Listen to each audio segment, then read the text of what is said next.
there's some real deal capital H hate there. Every person I've talked to that was on that staff with him, every player that I've talked to that has played for him, they say some variation of Ben's a psycho. Compliment. Welcome to the Inside Rip. I'm Sarina Morales, and today's guest, NFL reporter Carmen Vitali. We talked to her about Caleb Williams, Ben Johnson, and what to make of the Bears getting that wild card win over the Green Bay Packers. Don't forget to hit like and subscribe. And without further ado, my interview with Carmen Vitali. Perfect person we could have. NFL reporter Carmen Vitali, who was at the comeback game of the decade. Or Carmen, tell me, where do we put this game? It has to be. It's the, I think it was the largest halftime comeback in second half comeback in NFL playoff history, which is essentially what Ben Johnson told his team they were going to have to do. They told us that he didn't say it in like an emotional way. He didn't say it in like an aspirational way. He said it in a matter of fact way of like, hey, we're going to have to pull off the greatest comeback in Chicago Bears playoff history, and we can do it. Let's go do it. And that was it. And then they did. And being at Soldier Field, the press box was shaking. It was so incredibly loud. To do it against their oldest rival, these two teams have played each other more than any other two teams in the league because they are both founding franchises of the NFL. It was one of those very like storybook moments. Not if you were a Packers fan, obviously, but for Bears fans at Soldier Field on a night where it was on and off snowing, it was cold, the wind was whipping. It was all chef's kiss. It was all chef's kiss. Let's start with the end of that game. Yeah. The handshake that made Ben Johnson look like he was running for hand sanitizer after shaking Matt LaFleur's hand. What is going on between these two? There's some real deal capital H hate there. And this is something that permeates from and has permeated down from Bears ownership, the McCaskies, on down to the rest of the organization for years. It's just been a really lopsided rivalry. And now Ben Johnson is coming in. The first thing he says in his opening press conference last January was, I really enjoyed beating Matt LaFleur specifically twice a year.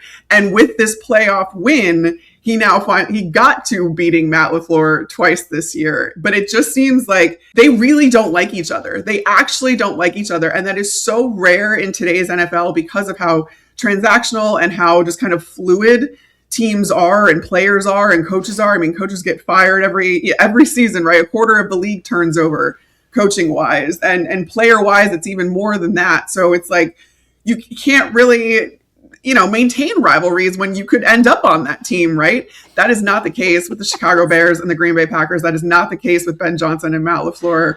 And Ben Johnson really seems, and he didn't back down from his statements today. He was asked about his F the Packers post-game speech in his press conference today at Hallis Hall. He didn't back down. He was like, this is a rivalry that this city is a part of, that I am a part of. And George McCaskey, the owner of the Bears, and I have talked, and we're on the same page. It's always, we're going to hate the Packers, and we hate them. So I love it. Wow. I love it. My petty little heart loves it. I mean, if you knew nothing about how Ben Johnson felt during that handshake, yeah, in a post-game speech where you're saying words that include F the Packers. I mean, does this have the same energy as Aaron Rodgers saying he owns the Bears? Yeah. Or is this louder?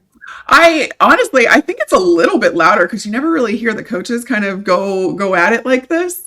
But this is the attitude that Ben Johnson has brought to Chicago. It's the foundational, aspect of the culture that he's brought, which is they're going to be tough, they're going to be physical, and they're going to be kind of old school in a lot of ways. It's interesting. He also told us after the game in the post-game presser that it was actually back in training camp. He showed this Bears team the infamous 28-3 Super Bowl between the New England Patriots and the Atlanta Falcons, the most improbable, impossible comeback in NFL history, where the Patriots were down that much at half and came back. And that has kind of been part of the Bears' identity ever since. And if you look at, this was the seventh fourth quarter comeback that the Bears have completed this year alone under Ben Johnson. And it's just, when you think they're out of it, they're never out of it. They never think they're out of it. And there's this clutch gene that just kind of takes over with Caleb Williams in particular. And it's incredible to witness. It's stressful to witness too. I think if you're a Bears fan, like you keep thinking you can't bank on it or you can't trust it, and they keep proving you wrong, man, even in the postseason. I feel like I never heard this guy like this in Detroit, because even the post-game presser, he said, you know, we probably heard a little bit of noise coming out from the building up north to start the week, which we heard loud and clear. But I mean, is Jared Goff sort of more of a calm, cool, collected guy when he was working with him? What is it about, right? We lit a fire under this man. I think it was more that he recognized that Dan Campbell was the head coach in Detroit, because honestly, this is not really a deviation from who Ben Johnson was in Detroit, at least to his players, to his staff. They've all told me, and, you know, I covered Ben Johnson, you know, from the very first year I was covering the Lions as part of the whole division, the NFC North. That was Ben Johnson's first year as offensive coordinator after he had gotten the elevation. And every person I've talked to that was on that staff with him, every player that I've talked to that has played for him, they say some variation of Ben's a psycho. Compliment. Like, he is an absolute psycho. And that's kind of what you need in coaches. And that's the way that you shape culture. But while Ben Johnson was a coordinator, he had Dan Campbell, who's kind of the ultimate curator of culture, right? And he's the ultimate, like, you just think of, when you think of a guy that turned an entire franchise around, and you think about a guy that has instilled so much incredible belief that his team knows that they can beat anybody, they can do anything for any reason. Like, I mean, they kept the Green Bay Packers out of the playoffs that year out of spite. The Lions didn't have anything left to play for in that last Week 18 game other than to play spoiler. And Dan Campbell was the one to say, let's go F.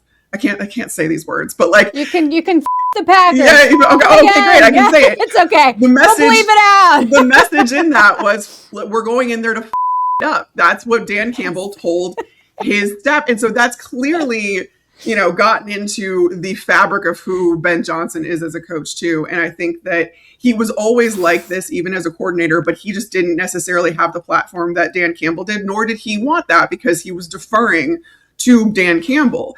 But he's taken those lessons that he learned in culture building from Dan Campbell to Chicago. And now that he's the guy, he gets to call the shots. He gets to kind of shape how this team behaves. And this is who he is. And it's incredible to see the team responding to him. It's also funny because I think in the beginning, because Ben is this person, no matter what, no matter if it's the first time you meet him or it's, you know, you've been around him for months and months and months, him and Jared Goff did not vibe right in the very beginning. There was a getting used to period. And then Caleb Williams got on the podium a couple of weeks ago and talked about how he thought Ben hated him in the beginning of the season. They didn't have a really good relationship to start out, because I think Ben is so intense so quickly that it comes off almost as disingenuous at first if you don't realize it's coming from a true, genuine place. And what you learn about him, the more time you spend around him, is that this is who he is. And he's just showing you right off the bat, he's an open book when it comes to this kind of stuff. So now Caleb Williams' relationship with Ben Johnson is great. I mean, they spend a lot of time together watching film, kind of just, and Caleb trusts him. And you saw that with Jared Goff too in Detroit. By the end of Ben's tenure there, those two were very, very they were on the same page. They saw the game the same way. You could see them kind of playing off of each other. They trusted each other. That's what's starting to happen with Caleb Williams. There's just no substitute for time when it comes to that. Yeah. So that's why it's crazy, though, that this has taken hold, honestly, so quickly at the end of the day. I was expecting there to be a lot more bumps in the road for the Chicago Bears as they got started in the Ben Johnson era. And it's not just Ben Johnson. I mean, you cannot ignore Ryan Poles, GM of the Bears. Yeah. Back in 2022, I'm sure you remember this, he said, we're going to take the North and never give it back. People laughed at him at that time. It was the subject of memes. But Carmen, who's laughing now? I was saying, he wasn't wrong. He was just early, right? Not the saying. So Ryan Poles deserves a lot of credit. He deserves a lot of credit too for being part of the team that brought Ben Johnson to Chicago. And then he deserves a lot of credit, and I don't think we talk about this enough, for getting out of Ben's way. and saying, hey, what do you need? And figuring out how to work and be in that relationship and work off of each other and work together and not let ego get in the way of, if he has one idea for how this team is supposed to be built, he defers to Ben. And that's a lot of, there's a lot of GM head coach pairings that don't work like that. And it's obvious at the teams that don't work like that. And then it's very obvious for the teams that do. And that's kind of what struck me from the very beginning. I remember talking to Ryan Poles at Combine, and not only had they, worked together professionally at that point, like they were new to each other. Like they had a lot of shared DNA between their time at Boston College and just being around the league, but they hadn't worked together. So it was not only about establishing a professional relationship in those first couple of months. Ryan Poles told me that even their families got together. And at that point, which was February, so it was like a month and a half after Ben had gotten hired, their kids had met, and they had they'd been sending drawings and stuff back and forth to each other and like little letters and whatever. So it was just as important to him to establish that human connection with him. And so they could work so well together. And then, the draft went really, really well. I think Colston Loveland is the proof of how much Ryan Poles has deferred to Ben Johnson, because how loud was it back at draft time? Like, why didn't the Bears take Tyler Warren? Tyler Warren was still on the board. He was the best tight end in that class, yada, yada, yada. And instead, it was Ben Johnson that was like, no, I want Colston Loveland. Ryan Poles gets him Colston Loveland. And how much has Colston Loveland mattered in this last stretch? In every comeback, Caleb Williams, like there's one like insane Colston Loveland play that you can point to in all of these comebacks for the Chicago Bears, and they would not be here if it wasn't for that pick. So I think it's just there's a ton of credit to go around between Ben and Ryan, and even the staff that Ben has put together. When you look at all of the experience that's there between Dennis Allen, Eric Bieniemy, Al Harris, who has just gotten these DBs, ready to go. Antoine Randall, who's an assistant head coach who Ben took with him from the Lions. I mean, this is a staff that is just really, again, intentionally put together. And Ryan Poles deserves credit for that. Kevin Warren, their team president, deserves credit for that. George McCaskey and the McCaskey family deserve credit for that. I'm going to keep that in my head and turn to this guy, Caleb Williams. Yeah, there you go. This is actually a downtown, which is a very sought after card. This card is currently $2,000. My God. It was $1,500 at the beginning of the season. So the stock has risen for this man. There was strong sentiment before Caleb Williams was drafted that he wasn't ready for the NFL. Yeah. And then we all witnessed 4th and 10 with just over 5 minutes left in the fourth quarter and a throw that very few athletes can make. Yeah. You were there. Is there any doubt about this man now? I certainly not in this city. And that's been the case kind of towards the back end of the season. I think that there are some fair criticisms still of Caleb Williams and who he is for the first 3 quarters of a game. And then, recency bias takes over in the fourth quarter. He pulls off these heroics. Then you keep saying like, I don't want to have to depend on that. It's stressful to have to like bank on that. It's not sustainable. It's not this, that, the other. But the fact of the matter is, after 7 comeback wins in the fourth quarter, each more improbable than the last, at one point you have to say, all right, if this is what he's capable of, and he has perhaps the best possible coach, who he, in his own words, called the best coach in the world, then he hasn't even scratched the surface on what his ceiling could possibly be. And yeah, last year was really hard on him. And he talked very openly about how hard last year was on him, just between the losing and the disorganization and the dysfunction of not having someone that he trusted, not having someone that, put him on the right path as a rookie. I think we expect so much out of these guys coming into the league immediately, because there are some anomalies that show us, in their rookie seasons that they're ready and this, that, the other. But we also, that's one side of the mouth that we talk out of. The other side of the mouth is that quarterbacks don't enter their prime until their age 30 season. It happens all the time. You can look up as many advanced metrics as you want. but that is usually when a quarterback hits his prime and so he takes a while to develop. And if you are working with a guy that is as talented as Caleb Williams is, with a guy that is as logical and process driven as Ben Johnson is, that to me is such a recipe for success, for long-term sustained success, that, I mean, there's no doubt, in Bears fans' minds, but I think that that's going to, permeate to the national audience too very quickly. And this season should kind of serve as proof, but I think next season is going to be the one to really validate how good this pairing is and how good Caleb Williams can be.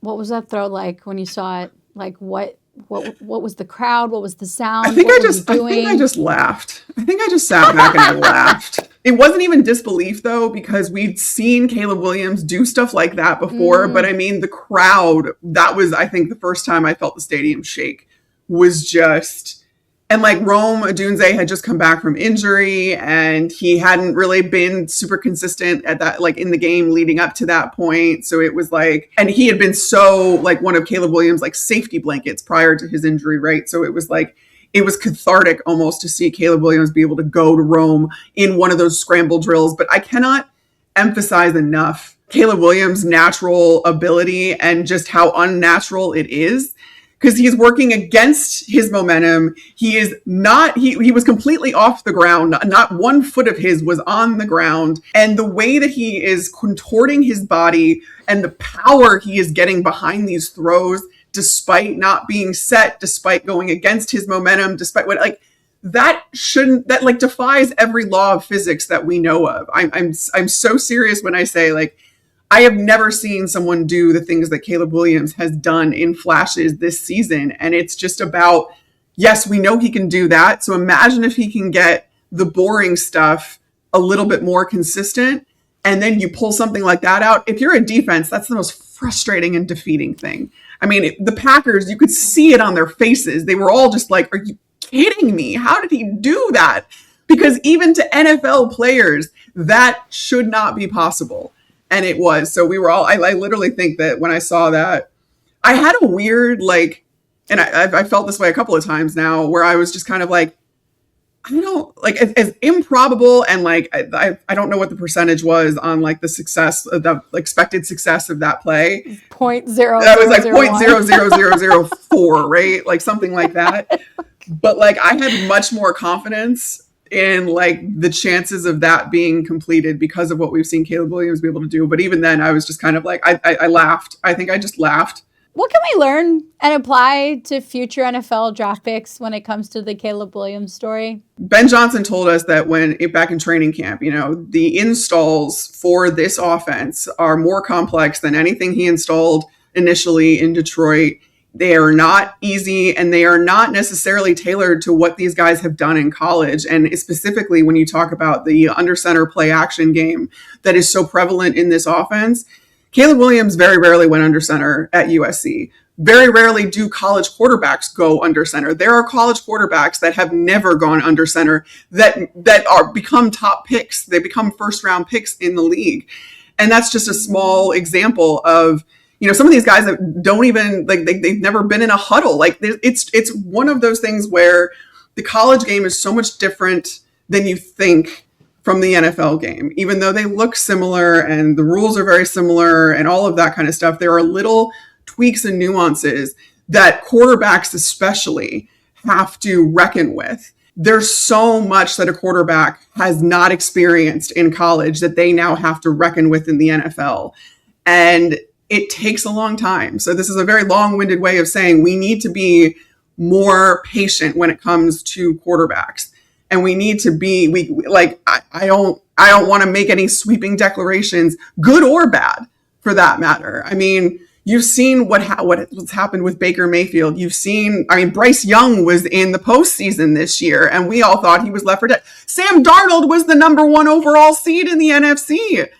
And so it's one of those things where situation matters entirely. So if you're going to go after, and this is where I'll bring it back to cards, I think, is if you're going to go after a quarterback that's drafted into a team, make sure you're looking at the situation they're being drafted into.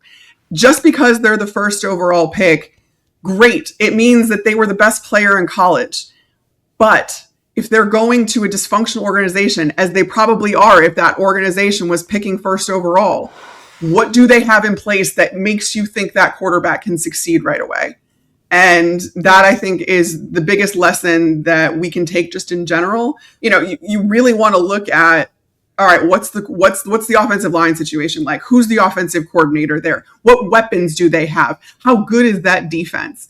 What's the culture even like? I mean, some of these are very intangible things that you have to kind of evaluate to determine like success, especially right away or with that particular franchise. But in general, we just need to have more patience with quarterbacks. Man, yeah, unless you're an Eli Manning who's trying to trade himself to a different team in the draft, like you really get stuck there. So, whoever the Raiders end up drafting, like you almost want to be a later pick. Like you don't want to be the best quarterback. You don't want to win the Heisman. Don't give me that attention because I want to succeed. I mean, look at Drake May, who ended up, in New England, who I was like, man, I think I was terrified for Drake May, quite honestly, even going third overall, because I was like, that offensive line is going to get him killed, and I love him so much. And it took a year, obviously, and it took a coach getting out of there, and it took Mike Vrabel getting in there. But now we're looking at Drake May being the MVP this year. So, and I still am hesitant to say that like that is, he's going to keep going upwards. I think that there's still going to be a little bit of a roller coaster when it comes to Drake May, because like I said, you need to have more patience, both good and bad, to really determine who a quarterback is and how viable they are and how long their career is going to be. Where do we put the Packers? The game was like running into the kid you bullied in high school, and they had a glow up and is now more successful than you. Yeah. How do you talk to that person? What's going on with Matt LaFleur? Where are we putting Jordan Love? Or is it just sort of like, see you next year, see you in the summer, okay? Well, the Packers have kind of backed themselves into a corner here where Matt LaFleur has 1 year left on his contract, and the reports are now that they're working on an extension. It's hard to feel good about an extension after a second straight year where you're one and done in the playoffs, and then especially this year, where you mortgaged part of your future to go get Micah Parsons, and you signaled to the league that you were going after a Super Bowl this year, and you had the talent to do it, to lose in this fashion and to collapse in particular in the second half against your oldest, most bitter rival. It's a tough pill to swallow. And if you look at that second half, I mean, that very last play where Jordan Love still had an opportunity to get the ball into the end zone, the snap gets fumbled. That's their emergency center, because their center went down. Their backup was already out. And at that point, that's a guy that hasn't snapped to Jordan Love. Probably like he's maybe snapped to him like a couple of times just in a weird, practice. Let's just get some reps with different guys thing, but not in a consistent manner. And that was very evident. So I think the offensive line, due to injuries and the procedural stuff, was so bad. And then that kind of reflects on the coach then. It reflects on the GM too, for not having for having a drop off in depth. But I think most importantly, when you're looking at false start penalties, when you're looking at those pre-snap penalties, that falls so heavily on the coaching staff, because you didn't seem to have your guys prepared. You didn't seem to have a fire lit under you. This was a team that had lost 4 games before they got to the postseason. And you thought that maybe that would have made them angry and ready to go and itching for a win. And they just didn't seem like they wanted it. So it's hard to say I don't think that anything really happens in Green Bay, because I also don't know like what your options really are. I mean, yes, John Harbaugh is out there, but then you're also then having to hire a new offensive coordinator and defensive coordinator, unless John calls it. I don't know. It doesn't make sense. It doesn't make a whole lot of sense. And honestly, I don't know that Green Bay would give John Harbaugh the autonomy with personnel, because Goody has been there and done really well and drafted really, really well. I mean, This was Matthew Golden's coming out game, ironically. It's where he scored his first touchdown. It's, where Jordan Love kept going to him in crucial situations, and he showed up time after time. But I don't know. It's hard. It's a hard pill to swallow if you're a Green Bay fan. And I feel for him, because this was supposed to be the year I picked them to go to the Super Bowl. And I know. And then Micah Parsons went down. The Bears fan. I was like, well, but hopefully with Micah, Micah might not be back for the very beginning of the season.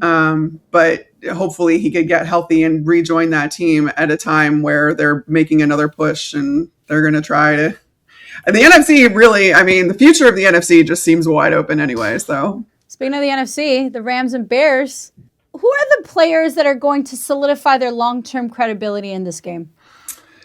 it's interesting because I think Matthew Stafford towards the end of the season kind of lost his MVP candidacy, right? Like that game against Atlanta was just not good.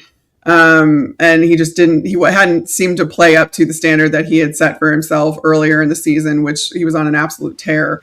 Yeah. But I think that postseason success speaks louder than anything that you ever do in the regular season, right? And the fact that the Rams pulled that game out and are now coming to Chicago, and coming to a place where it's going to be cold and windy with a lot of some weather concerns, this, that, the other. I think Matthew Stafford can really shut a lot of people up. I think he's a future Hall of Famer regardless, but this is when you're talking long-term legacy, like these are the types of games that you have to look at. For the Bears, there's a man who played in the dome, dome for the majority of his career and then played in 72 and sunny. So that's an interesting thing to bring up. It is. And it's something that the Bears are very well equipped to deal with, especially with their run game. So it's going to be, it's a lot of, who's going to run the ball better and play that kind of hard-nosed football that the Bears have always been known for, even if it wasn't on the offensive side of the ball.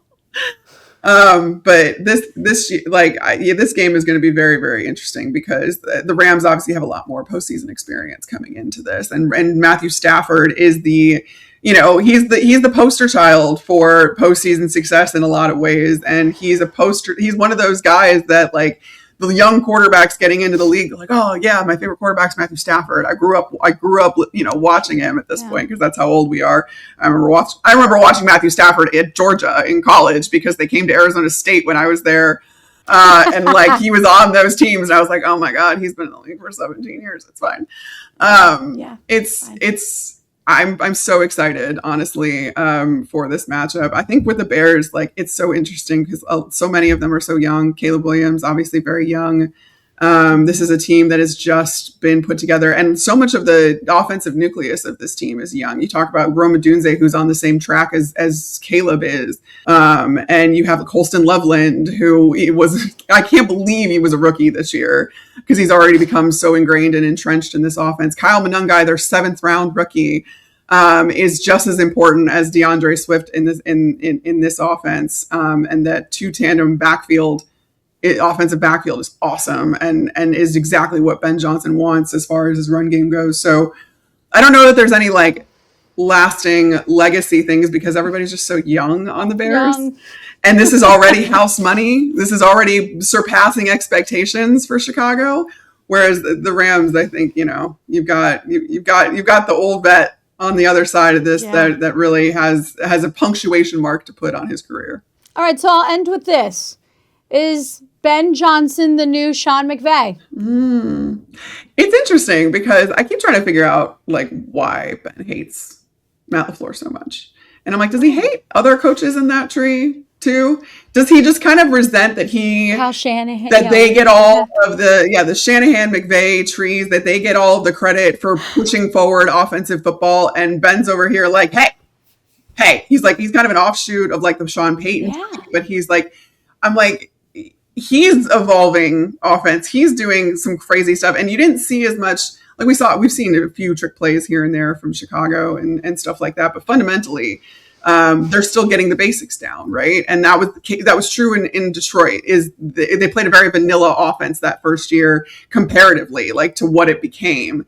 And I have to imagine that that's going to happen with Chicago too. And so I think Ben wants a little credit here. He's like, hey, I'm also pushing offense forward. I'm also doing things that defenses hate and that defenses have to adjust for. And that's like, evolving the league, and that's pushing the circle around and all this other stuff. So I don't know.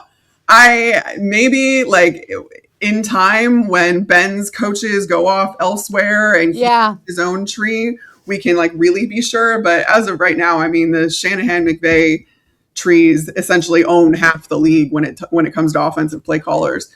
So it'll be very interesting. But that's just a little theory I was working on. I was like, I wonder if he just hates that tree and he just wants more credit because it's an interesting tree. He's a petty king. They get all petty king, and we love petty kings, especially in Chicago. Yeah. I am here for that.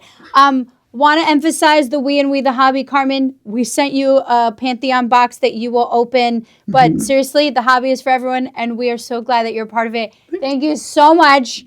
This was so fun. I'm so glad. And I will see you Sunday, girl. All right. Yeah. God. I'll see you at the You'll Super see Bowl, me. too. My God. And I can't wait to get my package. I can't wait to see what I got. So we'll find out very soon.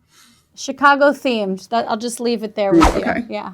My two biggest takeaways in the hobby for a collector. One, looking at the coaching staff, looking at how a GM lets his coaching staff actually coach and not being involved. And then two, if a quarterback is picked as the number one draft pick or in that first round, give it time. Don't just, buy a card and then give up on him too soon. This card is currently worth $2,000. Earlier in the season, before the season started, this card was worth $1,500. This is the type of thing that I'm talking about. Giving players the time to marinate. A card like this, if you sold it, you gave up on him too soon. We got to give players like Caleb and others time to marinate because that value could be worth so much more.